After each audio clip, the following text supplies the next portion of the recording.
What's going on, everybody? Thank you all so much for tuning into this live stream segment of the CONVO Couch and Mi Casa Su Casa. We are here with some pretty extraordinary people. Most of you all know them. A couple of them would even be probably considered famous at this point. And I'm not really talking about myself, but if you want to call me famous, I'm fine with that too. But today we have Ron, Graham, and Veronica, right? Shannon. Shannon. Why do I call you Veronica? Riverdale, probably. No, I just got the phone with. Because of who I just got the phone with. Anyway. And Shannon. Now, first, we're going to have Shannon introduce herself, and then we're going to have Ron talk about what he's been up to because it's super important, and then we're going to go to get down to the nitty-gritty. So, Shannon, real quick, before we get started with the show, can you just introduce yourself and let everybody know like what you've done and what you plan on doing next? Hey, so Shannon Thomas, you may have recently seen me in Knock Down the House, which starred 4 awesome women running for Congress. I was not one of the stars, but I did have the pleasure of working as Amy Vilella's fundraising director, and before that, I was the fundraising director and speechwriter for Justice Democrats, so I got to actually meet a lot of these candidates, and they're wonderful people. Awesome. It's a great film. I can just tell you, I watched the movie and talked about it on my movie podcast, and it's fantastic. It's really heart, Ron and I have met Amy Vilela, and to see the story of Amy and AOC and Paula Jean and Cori Bush. Cori, it shows the honest, real people that have gone through serious personal things, and that's why they're running. And Shannon gives a great speech at the end of the movie. It's a fantastic documentary. It's on Netflix. I cannot recommend it enough. If you want to see me cry. No, Shannon, when I don't know if I ever told you this, but when I watched the movie, it was I was watching it with my fiance, and we just watched it one evening together.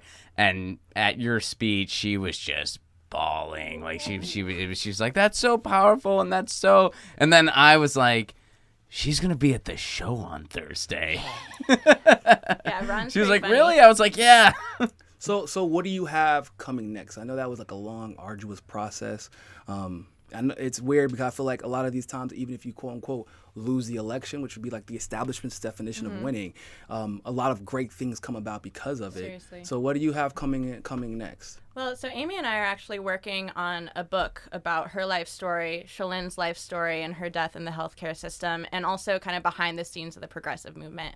So I think that as a movement in general, we have a lot of work to do on collaboration and sharing information about what actually works and what doesn't in campaigns. 100%. And having been on the ground in Nevada and then having been on the ground in New York the week before AOC's primary, there was a lot of comparative differences and similarities. I think that we need to be communicating those things across district lines so that all of our candidates can hopefully improve and do better next And I'd imagine cycle. that you probably have a better scope of that than most people because, as a speechwriter for the Justice Democrats overall, you probably saw one campaign was doing really well in a particular area, but another campaign was not doing well at all in that area, and there really should be no excuse for that, especially when the whole point of having an overarching organization for something like that is. But you're right, though. It's because there's a lack of communication. I think there's a lot of different reasons for that, but I think they should be addressed. Yeah, Marie Newman did a great job of doing mail-in ballots. That strategy was used against us in Nevada, and it crushed us. And every progressive ever, by the way. And if we had figured that out, if we had talked to Marie a couple of weeks earlier, we could have also invested in a similar strategy. If you would have talked to basically anybody from California who watched Nancy Pelosi and Dianne Feinstein literally get millions of votes while everybody else had zero, is literally what it's. It is true though. That's one of the big strategies that we've seen implemented not only in 2018 the midterms but also in 2016 during the primaries. I'd like to ask Shannon this question. So since obviously fundraising, the big corporate candidates have the leg up because they have all this money. How do you see what strategies could the legitimate, not the fake grassroots, but a legitimate grassroots candidate like AOC, and I know Amy's running again. What do you see strategies that we could implement for actual progressive candidates that you think would work? Do you mean strategies fundraising wise or electoral reform strategies that we need to? I would say fundraising wise, because we got to get progressives in there probably to change the ladder. So what I would really like to see is better collaboration between the major organizations that are fundraising for all these individual candidates. There's so much money being siphoned off in like this competition between who gets to be like the coolest leftist group on the block right now that we end up working at cross purposes or like doing stuff over one another when 100%. We could just like, okay, how about y'all team up and do one major fundraiser for everyone in Missouri or, something like that. 100% agree. Yeah. So like, that's what the Democrats do. That's literally what we can critique Hillary all we want to, but like that Hillary Victory Fund scheme was genius. We should have a like having 32 states. We need a progressive DCCC, but not as shitty as them. Like so not a corrupt weasel not one. Evil, but just like we support each other. That actually sounds like a really fucking good idea. Hold up, let's write that down. I kind of got in my head for a second because I was like, how could something like this happen? We're already doing it. That's genius. We're not like wide scale, but like I'm helping fundraise for Anthony Clark. You can do Tandem Act Blue fundraisers. And, when the abortion bans came out in Missouri, it's like, okay, Anthony's sending out emails for Cori Bush also because they respect and like each other. And they know that by he's pulling sharing... a Kamala, is he, where you donate to Stacey Abrams and we'll take 50% of that. Thank you. we need to start. We need to start a PCCC. Yeah, progressive. There is one of those also. That's already a thing? There's a PCCC. Yeah. Is it real? Oh, it's a thing that exists. It exists. I don't. Yeah, it's like OR. It's like JD. There are a bunch of groups that are doing good work that have almost the same exact platforms, and then they overburden themselves so much with so many endorsements that you actually can't funnel money to the candidates in any sort of meaningful way. Yeah. Like. We had $70,000 worth of email fundraising supposed to be coming in the last month. That was going to go to our television budget. None of those emails went out. One of them went out and had Amy's name spelled wrong, and every single time it was mentioned. Another one came out the day before the election, and it was like, well, that's a little too late. But I think if we pre-strategize a little bit better, coordinate like our fundraising pushes, like. Invest early in the campaigns, and you won't get stuck in those sort of situations. Right. Oh, so in the super chats or the group chats, a lot of people are upset and I agree with them. We have not mentioned Ayanna's name enough. Now, and I agree with them. We actually do not mention Ayanna's name enough because not only does she have, like, obviously she's a progressive as well, and does some pretty bold policies, but she has the experience and the bona fides, from when she was still in office prior to her getting in Congress. So I definitely want to make sure that we mention Ayanna Presley. So. Really quick, Ron, what have you had going on lately? Yes, because so we're gonna Jimmy will not stop telling the world that you quit the show. I was joking with him. I was like, "Yo, man, how's it feel to be the redheaded stepchild for the first time?" But what's going on? No, I'm deviating from my normal routine for a little bit, and this is something we're deviating away from electoral politics here for a minute. I'm working with an organization called Fight for the Future. On a campaign for net neutrality. On June 11th, it marks the 1-year anniversary of the repeal of net neutrality.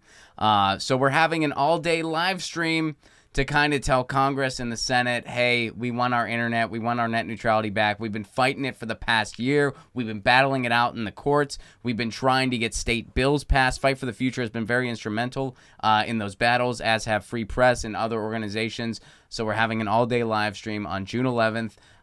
Please mark your calendars. It's going to be over on Twitch, on Fight for the Future's Twitch channel. An official website will be up soon, but June 11th, it's going to be happening all day, and I hope to see you there. We're really trying to get a lot of folks interested. I hope all of you will be willing to appear on the stream. I'm asking you now publicly to appear on the stream June 11th. It's going to be a good time. It's going to be a great all-day live stream. It's going to be just a big takeover of the internet. We'll be in Washington, D.C. participating. We will be in Washington, D.C. Graham and myself will be in Washington, D.C. because that's the Progressive Comedy Tour kicks off the next day, the East Coast leg, which, again, get your tickets. June 12th will be in D.C., June 13th, Baltimore, June 14th, 15th, Philly, June 16th, New Haven, Connecticut, June 17th, New York City, and June 19th, Boston, Mass. RonPlacone.com or GrahamElwood.com for all those tickets. And so you never know who's going to show up at the Progressive. Like in Miami, Niko House showed up and did some time. That's right. Yeah, Niko was our special guest. You never know who's going to be there. Lee Camp might pop in. Tim Black might pop in.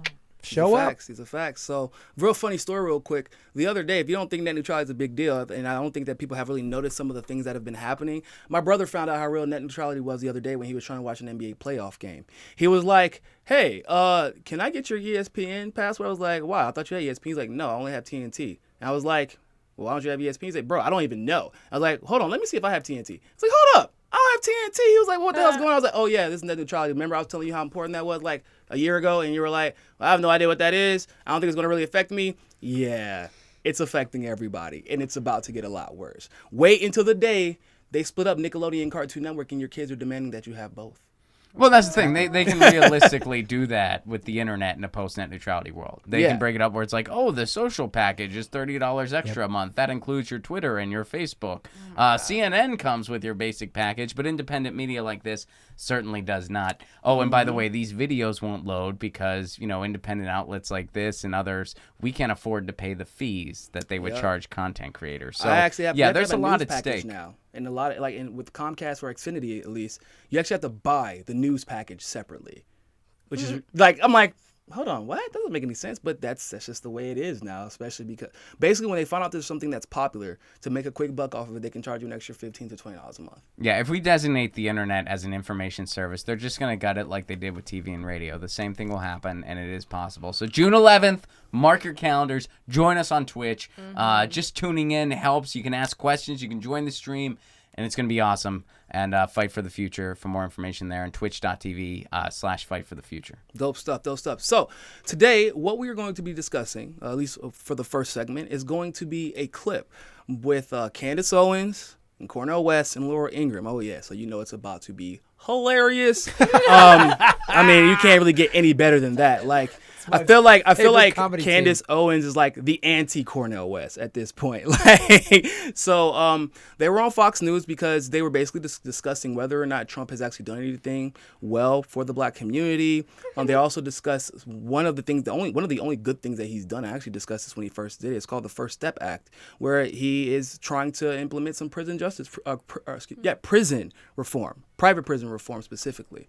And so it's good, but like Cornel West says, there are some other things that need to be dealt with as well, and I think that he could better say it than we do. Can we get that clip? Absolutely, and I want to begin with a simple question, Dr. West.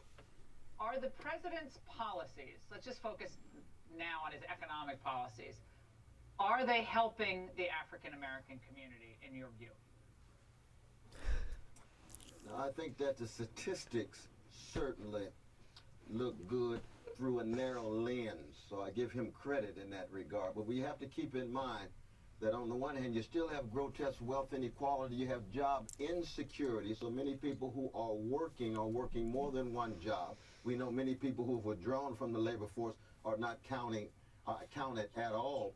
But I think the problem is, though, my dear sister, is that the president has a language that creates an atmosphere that is so xenophobic against black folk, Mexicans, Muslims. He rarely wants to stay in contact with their humanity. So when you look at the statistics, that's one thing. But when you create an atmosphere and an ambience of xenophobia, it reinforces the polarization, and therefore many black folk wouldn't even be able to connect the statistics that look good with the language, the atmosphere that feels 100%. So bad. You want to pause that for me? Cold-hearted and mean spirit. Pause that for me? It's something that cuts very, very deep. So, I feel like he couldn't say any better, and I want to be very specific. When we look at racial inequality, racial income inequality, it's worse than it's ever been. So, like, what's the point of having another chance when you get out of prison only to get back into an economy that's trash for you still? And when he's talking about the reverberating effects of what he called the ambiance of xenophobia that Trump has been perpetuating for the last 3 to 4 years. Not only Trump, but the people that endorse him, right? Like with the guy that Doug Jones ran against. Like Trump was like, Roy Moore. Right. Yeah, Roy Moore. Like Trump was like defending this man, and I think that it's super Abusers important. stick together. Yeah, right. And I think it's super important to mention the fact that Systemic racism sometimes doesn't look like policies; it looks like certain, advocacy. Because if you if you normalize the rhetoric and the xenophobia that we have seen, not only coming from Trump himself, but the people in his administration, then people feel like it's okay to treat their employees that way. They base who they're hiring, who they're not going to hire. Even attorneys base who they're representing, who they're not going to represent. Teachers who actually control outcomes of our kids' futures will decide, well, this student may get suspended, this student may not get suspended, this student may get sent to the office, this student may not. Football coaches, if you have an outspoken football player potentially on your team, he's not making the team now, or she may not make the volleyball team because if it happens in the NFL, it can happen at other levels. It does. No, I've seen it. Yeah. I've seen it happen. I've heard stories about it. So these things have reverberating effects. It's not to say that Trump has never done anything good as a president. It's hard to find it. I'm not gonna lie. It is. It's about 3 that I could think of, but that's about it. And even those things are crumbling at this point. So I can't say he's never done anything good. I can't even say he may not be well intentioned because he maybe is. And he's just an idiot. I don't know. But I think that is problematic. That the things that he talks about, the income inequality, specifically racial income inequality, we haven't seen, in my opinion, enough done for women by this administration. We've seen the opposite, supported. Something's been done for women. Yeah, done at women more so. What do you think? Well, I think what we're getting at here is trickle down doesn't apply when it comes to wealth. It's a bunch of bullshit. But the one place where trickle down is a concept that works is when it comes to screwing people over. So, when you have this wealth of power who is focused on xenophobia and hatred and screwing people over, it's going to trickle down into the classrooms, into other parts of the economy. Judges. I think that's judges. Absolutely. Yeah. So that's what's going on here. And yeah, I think Cornell nailed it. I'm interested to hear the response that he gets on said Fox News segment. I've not seen this segment yet, so I'm seeing it for the first time. I don't care what the response is personally. You're not curious? No. Come on. I'm curious. I'm a little curious. You don't think you're going to get a kick out of it? Oh, it'll be funny, but That's what I'm is it getting at. anything to break down? No.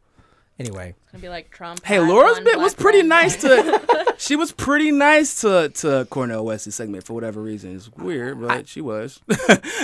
Really weird. I'm not going to lie. I kind of was like, watch out. There's a knife behind you, bro. But she even thanked him for coming on the segment and said, I really appreciate how much you like to debate things and have these conversations. I'm like, Lauren, you all right, girl? She better be shown respect. Otherwise, Cornell would he can argue the shit out of anything, so yeah, he I would not want to come up against him. And make you feel like you're I would not want to debate that dude. Cornel West is so brilliant, and to hear him speak, and I have never seen any interview with that guy where I was like, Take it that guy, if he wanted to explain to me the Taco Bell menu, I would damn, he just broke it down. That's so real, man. And I'd be like, wow, I didn't know a 7-layer burrito got broke down like that. Yeah, man. He's really 14 layers when you really look at it. Damn, he sees layers that aren't even there. That's the thing I love about... You should hear him explain lasagna. It'll blow your fucking mind. Well, one of the things that Cornel West is touching on is and I've said this a lot, so I don't like Trump at all. He is just the grossest, most vulgar version of what presidents and the ruling class have been doing for decades in terms of just 100%. Wage inequity. Capitalism is cruel. Capitalism is very cruel, and we are in the most toxic, vicious, cruel version we have ever seen. Yeah. I mean, and so it comes from the top down. I mean, America, I think its soul is... America is like a nation of adult children of alcoholics that have all been abused, who are in denial about it. Like a nation, we kind of are a nation of adult children who are alcoholics. Have been abused. We are, absolutely. Quite literally. And so what happens in that environment, when you have the abusive head of the household, one of the parents is one of the abusers, then what happens within the kids within the family, one person speaks up and the people go, hey, shut up for speaking up about all of the abuse. And that's how all of this... You're going to make it worse. You're going to make it worse. Shut up. It's not that bad. You're making the problem worse. And it's that's what I think has trickled down from all the abuse, all the bombings we've done as a country, all of the drone strikes, all the poor people we have set on fire over the last 18, 19 years of this global war on terror. Mm-hmm. And Trump is just the most disgusting, awful version of it. And so... And he's so blatant. The Republican Party used to hide their racism. We're for America and the working class. I mean, they would say Trump and this new Republican Party is just like, yeah, we're racist. I mean, we like bombing. We don't like women. We're racist. And anyone that's brown or different. Yeah. Like, at least Trump's they're open and honest about it, though. Like, at that Right. point, we acknowledge, like, this has been part of America's history. It was written into our Constitution. Our president reflects that. So if we want to change something, you can't just change the symptom. You have to look at the Yep. systemic roots of, like, why is our country based on slavery 100% and agree. exploitation of labor and genocide? Yeah, it was built on genocide and slavery. This country was built on genocide and slavery. It has never really been addressed. No. Let's just do substantively. reparations and, like, have a peace and justice commission, whatever, truth and justice. Like, everybody talk it HR out. 40. Let's go. Yeah, HR 40 is literally a resolution to figure out how to substantively and legitimately address the reparations Yeah. conversation. What they also do too, I want to say, the ruling class is very skilled at distracting criticism from themselves. So it gets us to fight within each other. It gets us to stick up for corporations, and it gets like and blame the people like, oh, these Mexicans are coming and taking our jobs. They didn't take your jobs. Billionaires took your jobs. Yeah. And they're leaving. Why? Because we're sanctioning Central American countries and causing more problems. Propping up drug cartels. Cartels. I mean, who buys all of the drugs? It's the Americans. All these Muslim refugees are coming to our country. Why? Because we've been bombing the Middle East and creating refugees. Yeah, so let's go ahead and let's hear what the rest of this clip has to say. I'm curious about the response. Have you met him? Have you met him, Dr. West? Ever met the president? No, I've never had a conversation. Hard-hitting follow-up. Oh. Called him a gangster in a proto fascist. But he's a human being. He's a human being, and I could, No, I'm just saying this because, look, you and I don't agree a lot, but I actually really like you. I think I just like the fact that you're out there and you're advocating. I have no problem with it. And I wouldn't call you mean-spirited. We disagree, but I think if you actually he has that were effect with on the people. president, He really might has that find effect you on could people. accomplish a lot together, and you could do a lot together. I really believe that. He'll work with pretty much anybody, and that's what I found in my experience. I'm That's just true. throwing that out there. Anybody. But there is this tonality issue that people see. Dr. West seems convinced. Yeah, I'll work with. Yeah, okay. Yeah, I'll work with anybody. I should text him. Oh. Really seize upon the travel ban. Those three things probably, for some, just wipe out any other accomplishment. Your reaction? Well, look, I think the president is doing something different. Definitely, his tone is different because he tells the truth. Oh. He doesn't pander to wow. Black America. He hasn't offered us hot sauce. He's offered us jobs. That makes many people uncomfortable because they're from an era where race hustling is a business. They're From an used to era? telling Black Americans that they're victims, writing books about victims. Hold on, pause that real no quick. longer Pause that selling real quick. When have we had our any problems catered to? Did I miss that? My black people. I know there's not a lot of us in the building right now. It's like one of us, but I don't remember that ever being a thing. I might be missing this story because I'm young. I'm only 30 years old, so I've only been alive through 3 presidents and conscious during 2 of them, or 3 of them now. So or I've been alive during 4, conscious of 2 of them. So I'm missing that part in history where the Democrats catered to us during the Democratic primaries. The Democrats have pandered to you and taken your vote for granted. They've done that. But sometimes not even that. I think she's arguing that Hillary having some hot sauce in her purse, or Pete going on and having dinner with who did he have dinner with? Al Sharpton. Al Sharpton, I think. Yeah. That's what they're talking. But that's not catering. But that's not catering. they victimized. What about them. when they roll up their sleeves? Does that change anything? That makes me. They seem really working class. Like they're one of us. Yeah, I'm just trying to understand. 'Cause I'm trying to legitimately think of a point in history. I was like, wow, they're really working hard for our votes. I don't remember them. In fact, they go out of the way to say that we've never been victims of anything. That's literally what they say. The fact that they've actually admitted that the crime bill has done what it did, even if it was to pander for votes, is a new thing. Remember that, but the big deal about Bernie bringing up systemic racism in 2016 and bringing up saying Black Lives Matter with no caveat, no equivocation, and things. It was a big deal, and I was like, hold on, why is it a big deal to say Black Lives? Because nobody brought up race at all. Because back then, it was considered a campaign killer. Because you don't need, unfortunately, you don't need the South, where primarily where most black people reside, to win an election in the general election. So you only say nice things. You go on Arsenio Hall and you play the, the trumpet, you play with the saxophone, and then you would pretend like they don't exist. Remember, like with Flint, Michigan, they never really talk about the racial aspect of Flint, Michigan whenever they went in 2016. They never talked about it, even though black people were the ones primarily affected by it. I mean, Obama went to Flint and did that fake, oh, the water's fine. I mean, that was like... He had that Still beaker don't and that have spit clean water. cup. Yeah. I mean, They I just just ate. They just celebrated the 5-year anniversary of water contamination at Flint, Michigan. They did? Yeah, 5 years. Oh my 5 God. years. And now what they're doing in Flint, Michigan is they're doing fake tests. They're going there. The testers are coming, turning the faucets on for 5-10 minutes, and then testing the water. Yeah, sounds about right. They actually did apply for a job at the OPCW, and see if they're, the chemicals, because chemicals, man, everybody wants the fake news about chemicals now. It just seems to be really easy to convince everybody that. That's a different discussion for a different day. Can you continue the video? Also, can you turn it up? They said it's pretty low. They said this. Try to turn it up. It doesn't get. Oh, that's fine then. We'll just play it and we'll do it in post editing. No biggie. In America.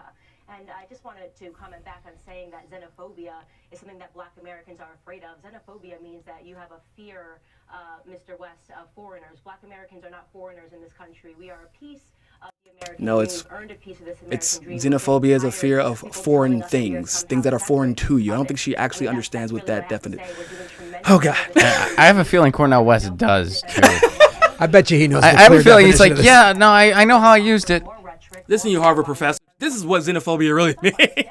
You Harvard sociology professor. Oh my gosh. He's like, listen, I have the word xenophobia published in more papers than years you've been alive. Here we go. Real quick. Rewind it real quick so you can hear it. Black folk have been other than enslaved Jim Crow. Yep. If I can come straight, first, xenophobia in the generic sense means the fear of other. And black folk have been other than enslaved Jim Crow. Oh my God, did Candace always just... Oh my gosh, you're channeling Cornell. Those who have been otherized, those who have been marginalized in this sense. But think of this. When you call my dear sister Maxine Waters low IQ, She does have a low IQ. that's vicious. Oh. You said what? How is it a fact? Does she know what a fact is? You would find out that Maxine Waters had a You would find out. What? It may not She's be a nice, brilliant but it human is being. true. When he calls Brother Collins a son of a bitch. You see, this kind of language. Whoa, wait a minute. Pause that for a second. I've never even heard Cornel West cuss in my life. On Fox News, you got On it. Fox Wow. News. What just happened? First of all, why is Candace Owens trying to correct Cornel West on anything? She sounds stupid. That was. It's okay. It's a fact. You would find out if you gave it. She's never had an IQ test, but let me tell you for sure, she is stupid. I'm not an advocate. I for have the Maxine source right here. It's right next to my definition of xenophobia It's in my brain. that I wrote in a pamphlet in crayon. Oh, It's my right God. here, Dr. West. Can Shannon do that voice again? Do it again, Shannon, please. Oh my gosh, it's right here. Okay, so they said they didn't hear. So they're having trouble hearing what Cornel West said. So I'll explain to y'all what Cornel West said. So basically, he corrected her on the definition of xenophobia, which is like the fear of other, right? When she's thinking of the definition, because like when you look up the Webster definition, it says of foreign things, and she's like not understanding that quote unquote foreign does not only apply to like a person from a different country. So he's like, okay, I'm gonna explain this to you and break this down. And she was like, no, it doesn't. That's not what it means. That's absolutely not what it means. Like black people aren't afraid of foreign things. Like, and also, or excuse me, black people are not foreign, even though we technically are, but that's a different discussion for a different day. So, but we are foreign in culture, in other words, which is what Cornel West is referring to. Now, for her to call Maxine Waters low IQ, I don't think that it's fair because she's not basing it on anything that's legitimate. Now, like, I call Hillary an idiot regularly, because her actions have demonstrated that she's probably an idiot. But like when they're coming at Maxine Waters, they're not really qualifying it with anything. They're not quantifying it with anything. They're not talking about a policy she's advocated for. They're not talking about any legitimate action that is displayed that she may not be up to the task of being, capable of being a congresswoman. There's like she's low IQ based off of what? Yeah. Have they said this about anybody else that's like any of her white counterparts? Mm-hmm. No, they insult intelligence because that's what's been bred in our society. If you want to piss off a black person, you insult their intelligence, and you denigrate them. You don't even give them a chance to respond intelligently. I'm not going to listen to them because they're stupid. Well, I just want to add too, and I don't want to like harp too much on this, but it's like, he said xenophobia in a cluster of other things he was saying. So no matter which way you want to nitpick it, he totally used the term properly. This was just her attempt at like a gotcha moment that failed miserably. Yeah, definitely. And it was definitely a talking point. That's why she was so big committed time. to Yeah, it. and then that's why like I don't want to focus too much on her attempted diversion, Shannon, but what do you it think? It was failed. this like super awkward pivot, but I think also what she may have been trying to hit on was that it sounded like she said black people are also scared of xenophobia. Xenophobia is not just about them. I think that she was doing a little race baiting, like dog whistle, to the fact that there are tensions between like Hispanic communities and the black community. Yeah. That there are different. Which wasn't a thing until very, very recently. Again, it's always been with the older community, and then like my generation kind of got over it. We're like, this is kind of stupid, weird, because the black community is like there's still a black community within the like the Latino community. Yeah, of course. But it's like, again, they're pitting communities against each other. Like, oh, black people should also be scared of immigrants because the immigrants are also taking your jobs. That is not the way that we should be framing these things. Like, that's just stupid. Exactly. There's such a great if you know about Fred Hampton, who was the head of the Black Panther Party in Chicago in the late 60s, a young guy, early 20s, and he started the first ever Rainbow Coalition. He went to this neighborhood in Chicago called Hillbilly Harlem. Southern whites emigrated up to Chicago when a lot of Southerners did after the Civil War and the Industrial Revolution. They came north for industrial jobs, right? And Chicago was a big industrial hub. So there was a neighborhood that was primarily Southern whites. And many of them had Confederate flags and were racist and stuff like that. And Fred Hampton got them together and said, and there's this great, they're hard to find, but they're online. I've done some videos on this on my show where Fred Hampton is talking to them saying, capitalism is creating us racist. Capitalism wants us 100%. fighting with each other. I'm the black man, you're the cracker. They want us fighting that way. He goes, and these Southern white dudes were like, oh, you're making sense. He's like, capitalism has screwed us over. We are all, and so anytime, and guess what? Oh, weird. The FBI and Chicago PD broke into his place and shot him like 20 some times. Yeah, it's not surprising at all. Anytime somebody starts uniting people, done. Bobby Kennedy, done. Anytime somebody figures out we're going to, when Malcolm and Martin Luther King started to actually work together towards the end of their lives, boom, boom, gone. Yeah. We need the black community divided. That's what this is about for me. Is Fox News going, see, blacks are split. Think about it like this. The Black Panthers became a domestic terrorist organization. Yeah. And when people hear quote unquote Black Panthers, they automatically think of they honestly think of a modern day version even of Black Lives Matter. Whenever, no offense to the real BLM organizers, they pale in comparison to anything Black Panthers did. Black Panthers were intersectional as fuck. They are the model for any group you think is progressive.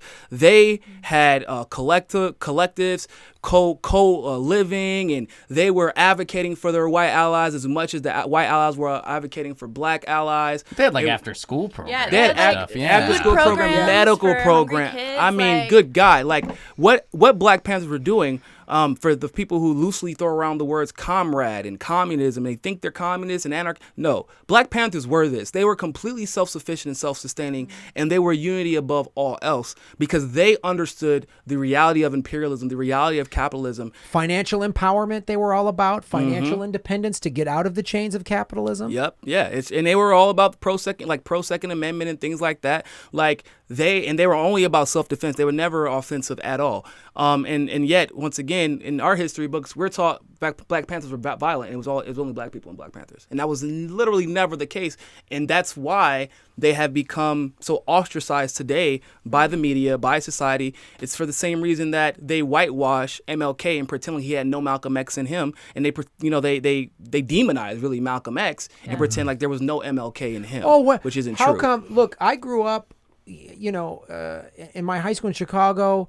We had MLK Day. We talked about this. Never once. I just in the last year or two finally heard MLK's socialism speeches. Those. Oh man, the Poor People's Campaign. Oh Come my on. God. Like his stuff against the Vietnam War. Like he was so much more radical than people frame him today as like the nice, like happy-go-lucky, like let's hold hands. And Malcolm X was not like inciting murder and violence. Right. Like the Black Panther Party could have been a hugely powerful tool that could be transformative for the entire American economy. In both all MLK, working class people. Yep, and both MLK and Malcolm X, both of them, more so Malcolm X in the beginning, but later on MLK as well, they both were warning us about people, no offense to Maxine, but like Maxine Waters, like the Cory Bookers of the world, like the Kamalas of the world, like what's John Lewis, those types of people. The limousine liberal, the bourgeoisie black faces who will try and convince us to otherize our opponents so that we never have these conversations, and that's what we've seen from the bourgeoisie, because they individualize us, right?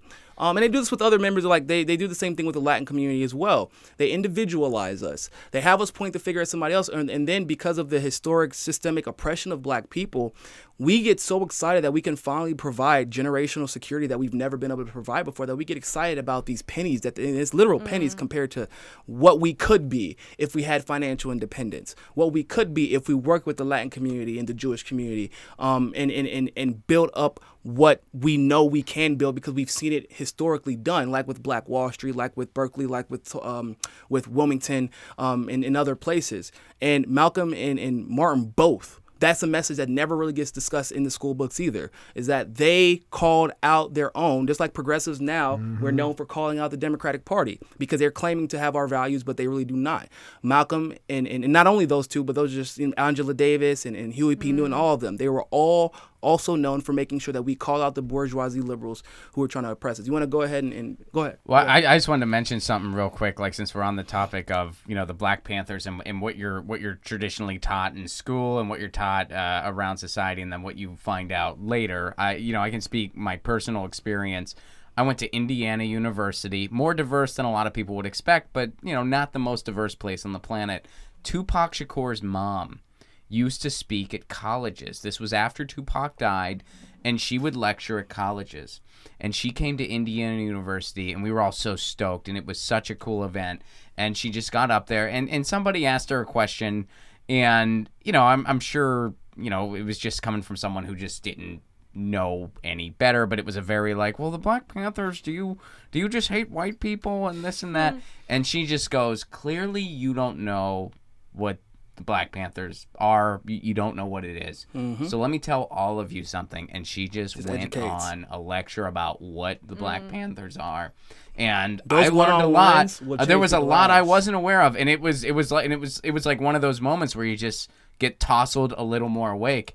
And I was just like, holy shit, what else are they keeping from me? Because I was a freshman. I was like, what else are they keeping from me? And over the next couple of years, I learned a lot. Well, you see Way how more than calculated originally it's been. You see how I look, I'm the oldest person in this room, and I saw what for decades I was told it was just this.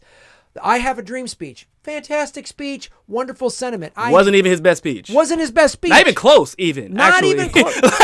And that speech, and they tried to do it a couple years ago during the Super Bowl. They took his words for a car commercial. No, that was this Super Bowl, this past Super Bowl. It was That was Pander City. Oh, man. And they recut it. And the actual speech, and someone went online. This is when the internet's beautiful. Took the actual speech and put it to the images of the actual speech is capitalism pits us against each other. You have a better car than me. I need a bigger house than you. I mean, the speech, I'm paraphrasing. Yeah. I'm not as good a speechwriter as MLK. Hate to break it to you. Yeah, I know. You still got time, buddy. I tell dick jokes at nightclubs. But they put the actual speech, someone put to the whatever that Chrysler ad was, and it was like the actual speech showed you why buying this ridiculous car was worthless. Like it should be about brotherhood and working together, not about I got to make money to get a better thing than you. Yeah. And the fact that they're playing that during the Super Bowl while exploiting black men's labor. Oh, it was and worse. It was way worse. And I wish that was the only thing. Oh my God, I watched that whole Super Bowl. And I'm like, is everybody else seeing this too? And all of my black friends were like, okay, I thought I was being weird about it, but okay. Because this is at the same time the Colin Kaepernick situation is happening. Yeah. So they're trying, because they took a hit. Their viewership, just all around from everybody, took a hit. And that's a great thing, by the way, because it lets us know that there are more people paying attention than they would like to let us believe. And the War Machine, you watch the NFL, it's like I'm watching triumph of the will. Yeah. I mean, it's unbelievable. Well, man. the government actually invests like what's some 50 billion or something like that over the last 10 years. It's ridiculous how much money. Enrollment was low, so they were they like, had let's see how the NFL can help. Yep. Ugh. All right, so let's go ahead and play some more of that clip. Well, look, The president called Brother Fowler the son of a bitch.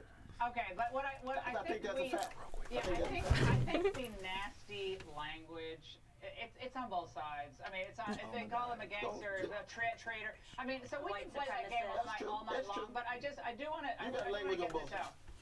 I want to get to this. The prevailing wisdom, I think Dr. West, highlighted this, is that race relations have deteriorated almost under this president. That's the thought. And that Obama was the great racial healer. Yet, in a new study by a pair of sociologists, No one said that. They found that, quote, anti-black prejudice declined by a statistically insignificant degree between 2012 and 2016. Please pause that. Please pause that shit. And I want to make this very clear, very quick.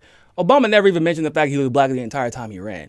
In fact, he went out of his way to not mention the fact that he was black. And that's what I always say about Hillary. Hillary should have never talked about being a woman at all, because you inadvertently ostracize people, and they think that, well, I don't have any connection because I'm not a woman either. Like, he talked about, I'm not going to say he never spoke to any issues that affected black people, but like, Obama never even claimed to be the great divide. He had one race speech, but I think that was like after he had already won, right? No, I think that was in his second campaign. I don't know. He knocked it out the park. But everyone agrees that he had to kind of very carefully navigate this balance line because he was black. Yeah. People were already pushing back more against him. There was already more racist bullshit. There was already more congressional attacks. Like, he's Kenyan, which is weird that they always do the long-form birth certificate. Yeah, he didn't get to address race at all because of all that. Like, to we the still point need a where he was healer. actually overcompensating in a lot of ways because he felt so ostracized. He was constantly trying to appeal to Republicans because he wanted to be accepted. He has an acceptance issue just in general. And because there was no, he had no legitimate jobs program. He could have helped so many things. And it was just like, it was so... that cat... Chicago got worse. That's the more important statistic. Chicago got worse under Obama, not better. Let's continue. Between 2012 and 2016, but then after 2016, it took a sharp dive. There was also a general fall in anti-Hispanic prejudice, too. Oh, we asked a bunch of white people, are you... attribute these findings. So prejudice is on the downswing. I'm excited. Prejudice on the downswing, right. At least in these first few years. Well, based Oh, on we're still watching? This Okay. particular study, I'd have to examine how they gather their evidence and so forth. Anti-Jewish attacks, anti-Muslim attacks, anti-Mexican attacks, and not just anti-black attacks, but also the police departments, the militarizing of the police departments, the withdrawal of the investigations when police do, in fact, shoot fellow citizens, whatever color they are, but disproportionately chocolate, But that was disproportionately happening black under and Obama. brown. Right, that was happening under Absolutely. Obama, like That's Ferguson true. and all That's that true. stuff, right? That's what we call white backlash. So like it would. That's I'm talking Yeah. about continuities. Right. I do want to share this. This was a moment that I think, again, going back to what Candace has worked on and spoken about, and what Dr. West, I think you two could actually be happy about together. Happened at the White House, I think it was last month, and it was an event commemorating. people. Can you pause that for a second? You can be happy about it together. That felt like to me, I just got to make this joke. That felt like to me, the white person having the party and they introduced the one black person to the only other black person at the party. That's what that felt like You to might me. have That's something what in common. You both can be happy about this together. You guys- It was so awkward to pause. You can. Oh shit! What did I just say? Oh god, damn it! Well, You know what I want to to believe too, since we're talking about like the segment itself. I really want to believe that there's an intern at Fox News who is still like learning about the world, learning about news and politics, thinks it's something they might be interested in, and scored an internship at Fox News. And they walked into the graphics department, and they're like, "What's my assignment today?" And they're like, "Well, you need to write the sentence, 'Trump has made America less racist,' and put it on this thing and then highlight it." And they say, "Okay, this is my last day here, and I'll see you later." And then they go down the street and get a different internship, and their life has changed, and they woke up, and we're all better for it. Yeah, That's what I want to I wish. believe. I'm sorry. they pay a lot of money. Sorry to though. interrupt that clip, but I just couldn't. Yeah, you ready, bro? Go ahead. And I really thank you for signing that bill. Now, when y'all pass this, I could have fell through the floor. I'm an example of a woman who has been given a second chance in life. And it's an experience that I'll never forget. 2 months ago, I was in a prison cell, and I'm in the White House. That's continue to make America great again. Oh. Yikes. Now, Dr. West, I mean, I don't think they were feeling xenophobia or mean-spiritedness. I think they actually found a president who was willing to work with people who really didn't even like him and didn't think he was probably going to accomplish much. And it got almost no coverage. I think we played it on our show, maybe a few other places, but it didn't get any coverage. What's your reaction to seeing that? No, I think that's a very important attempt to zero in on this vicious policy in the last 40 years of mass incarceration, punitive attitudes toward those engaged in various kinds of crimes. I've been blessed to teach in prisons for 37 years, the Raw Way to Step program. I was just in Norfolk. It's something that has an impact on the ground, and I give the president credit for that. It's not as if he has nothing to offer. It's just that the dominant orientation is still tied to what I'm critical of both parties. Because identity politics for me is milquetoast, neoliberal politics that don't talk about corporate power, don't talk about poverty, don't talk about militarism. But the Republicans still strike me as so cold-hearted, mean-spirited, and they're still tied to corporate power and Wall Street and won't hit poverty head-on. But when it comes to prison, when it comes to statistics, I give the president credit for that, but it's still small relative to what I'm looking for. I see it in neither both parties other than Brother Bernie Sanders, but that's another dialogue. Bernie Sanders. Go ahead, Paul. So, it looked like they were each waiting to be like each of the other two people wanted to be like, so is Trump good or bad? Yeah, you have basically. to anything deeper than that. We're not interested. So such a good. We're about to pivot. cut your mic. Shannon, do you have anything to say before I pontificate? Because I'm about to. Oh, I was just gonna say, like, Cornel West is one more example of how just freaking brilliant he is. Just rejects the premise of her whole line of argument. And he's like, yeah, I have been working in prison for 37 years. This is a systemic issue that goes back way longer than this. Like, doesn't even mention the president until the very end. Like, let's center this on serious issues. This is not about getting a few people out of jail. It's about ending the war on drugs and the prison industrial complex. 100%. The 13th Amendment. And this is so, like, their tactic is that classic, like, see, these black people like him. Like, so that means then all black. Which is racist, by the way. Yeah. Which is racist, by the way. Yeah. It's so just like, okay, he helped those people, and good. Those people, that guy who said I was in prison, now great. I'm glad he got help. And Cornel, she's so brilliant, man, because he's like, these problems have been around for so long. Yeah. And little amendments and little ballot measures here and there are not going to get it done. Like, Kim Kardashian might be doing more. Actually, than him which right is now. kind of crazy. That's what I've been hearing, man. Kim Kardashian West is on it. She's just the prison activist we've been waiting for the last 30 years. Like, You got anything to say? That's I said Crazy it. times. Yeah. So I want to give people an example, and I need people to really understand this because I've had a lot of dreamers that do understand this now. But this is probably reminiscent of the DREAM Act, right? The DREAM Act seems fantastic. The DREAM Act helped 200,000 immigrant children, and the DREAM Act got a lot of coverage, and it made Obama seem like he was super empathetic. And simultaneously, what was happening? He was deporting more immigrants. He built the cages he was Trump was separating putting in. families. deporting their parents. Deporting their parents. I mean, we saw more deportations under Obama than any other president in history at that point. We thought at the time that Bush was actually far worse, and it turned out he wasn't. So right now, the prison there are more private prisons being built as we speak.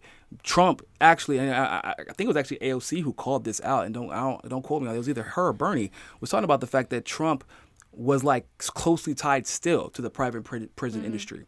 So when you're telling me I'm passing an executive order that will help this very specific person's very specific situation, so I can have some photo ops, I don't really give a damn at that point unless you're going to address the systemic issues that lead to the prison industrial complex and those people being in jail to begin with. Of course, that guy is going to feel ever thankful for Trump. And I'm not saying he's wrong for that because he is correct. He was in jail. Now he's not, and he's in the White House, and he was, brought onto a stage to tell his story. Nothing wrong with that. But that guy has no idea how, no offense to him, he's just not, I'm sure he's not in politics and has no idea how people like Trump and the people who support Trump are the reason he was in jail to begin with. And he is being used for a photo op. And I'm not going to take his. Laura's like, oh, what do you say about that? I'm going to say that they're not academics. They're not professors. They don't necessarily understand how systemic racism works. And I think that we should be addressing the systemic racism. Let's have some people who understand how this works go up there and see if they would cheer for Trump or any other person who would have passed the legislation in that regard. Like, I'm sure that there were immigration experts who looked at the DREAM Act like, yeah, that's a pretty little Band-Aid, but we know what's really happening. Yeah. And I think anybody who knows what the DREAM Act is or who's been helped by it or been ignored by it, because they said it was what? It was illegal. The Congress didn't support this, and therefore we have to repeal it. So did the Congress support this? No, but it helped Trump look good, which is in the DREAM Act helped Obama look good. So yes, we can give him credit because just like the DREAM Act, this helped some people. Does this solve this prison industrial complex? Is the prison system still 93% black? Are cops still killing people dead in the street without prosecution or accountability? All that stuff is still happening. And so 100% I agree with Cornel West, and I'm glad that he called out once again both parties on this, because it doesn't happen, in my opinion, on these programs enough. I doubt that this will probably be like the last time he goes on Fox News for another year. He makes it like a yearly appearance. And they remember why they don't have him back on. Likely. Well, it's one of those things. We're talking about systemic problems. And all of these kind of episodic moments, even though, of course, they do help some people out, and that is a good thing, but these episodic moments, they're not systemic solutions. And you need a systemic solution for a systemic problem. And if Trump thinks that addressing only the carceral system is all of black people, that's a messed up assumption too. Yeah, that was weird that he had no white people up there. Yeah, there are poor white men who are just as affected. Black people are not the only ones who are affected by the prison industrial complex. And there are also a lot of black issues that have nothing to do with prisons. Yeah. Like, we need to be looking at all of these issues together, not just like, okay, we're going to help a few people and then use that as a way to say that I'm not a white supremacist. That's very true. If you address what Cornell said, if you address the actual issues of wage inequity, wealth inequity, that will help fix a lot of this. Because like you look at states like West Virginia, which is largely white, it has 50% unemployment. It has an opioid epidemic. It has all these people in prison. It has contaminated water, just like Flint, Michigan. It has the coal industry owns both parties within the state Senate and Assembly. It has Joe Manchin, who is a Democrat in name only. I don't know who he is. It's like unreal. And so if you start, and it's like Cornell said, he goes, identity politics, because identity politics keeps us divided. There are there's not two parties in this country. There are two classes. There's the ruling class and all of us. And we got to address that. We address that, we can start fixing a lot of these problems. Yeah, and I want to say as well, the fact that he brought only black people up, it says a lot about what he did this for. Because I'm sure you all are familiar with that case with Kamala, who kept a man in jail because it turned out that two cops were in the wrong. So that she didn't want to set the precedent and then have the police unions on her ass. And that was a white male. That was a poor white male who was being wrongfully prosecuted. And a federal judge said release him, and she fought it for 10 years after that. That's ridiculous. And now don't get me wrong. I'm very aware of how many people look black, but just like the Dreamers Act, there are other people who are immigrants that are also being negatively affected by the Dreamers. They're not all Mexican. They're not all Honduran. They're not all South American and Central American. There are Eastern Europeans affected by this. There are Southeast Asians affected by this, Arabs, Desi. And yet, whenever we see someone, we're trying to quote unquote create a narrative of sympathy and empathy, we only put out like Mexicans. When we think about it instinctually, we think, damn, look at how they're treating Mexicans or Hondurans. But those aren't the only ones being treated like that. But the reason we think like that is because of how we're conditioned to think like that. And it still creates the conversation. It revolves around Mexicans, Hondurans, the caravan of Christ at the border. But like most of the people who stay here are overstaying visas. They're not crossing the border. Because you equate immigrant with migrant worker, with take our jobs, with exactly. And when you think of terrorism, who do you think about? Oh, yeah. Muslims. But white terrorists are the biggest problem in our country. Yes. Like we think of welfare. We're thinking about black people rather than the poor white people in Alabama because they have such a shitty government, and their people are so poor that they're taking up most of the welfare state. Yep. Not anybody else, but not anybody else, but they're also, just as a side piece, because it's always like pushed that black people are trying to usurp the system. First of all, the welfare, what's her name? Welfare, the one from Chicago. Welfare Queen. Yeah, she was white, and that is also never discussed. She was actually white, and people haven't realized yet that that's a narrative, and as actually white people have a higher chance of cheating the system and getting away with it than black people have ever had. We're always being hyper policed when it comes to welfare. Bethlehem Tesfaye, hey, what's up, Bethlehem? It's a little something that helped for the trip. Promise Niko I'll support. Keep up the good work, guys. Thanks a lot. I appreciate that. We are going to the convention, so make sure you tune in. That will be in San Francisco tomorrow, Saturday, and Sunday. But yeah, like I was saying, it's the fact that he only put black people out there. This is for the same reason that the Democrats only put Latinos out there when we're talking about the DREAM Act. Right. Like they're the only ones who benefited from it. Or if we're even talking about the problems in both parties and we only put old white guys out there. Right. You know, it's because there's right? I know. God, and that's why everybody was so convinced. Well, Hillary's a woman; she can't be bad like them. See, let me tell you something real quick, okay? But with that being said, thank you all so much for tuning into this segment of Progressive Primetime, and we will be back in a little bit. We're gonna take a break and we're gonna get pasta here. Hopefully, he doesn't have to work. Can I plug the event again? Yeah, please. June do. 11th, Day of Action for Net Neutrality, Fight for the Future on Twitch. And Graham Elwood and myself, the Progressive Comedy Tour, June 12th through 19th on the East Coast. We're going to New York City, Boston, New Haven, Philly. Yes, Baltimore, D.C. RonPlagone.com and GrahamElwood.com for tickets. And remember, more than anything else, people, find your balance. Peace. Watch Knock Down the House. I like that. I like Find Your Balance.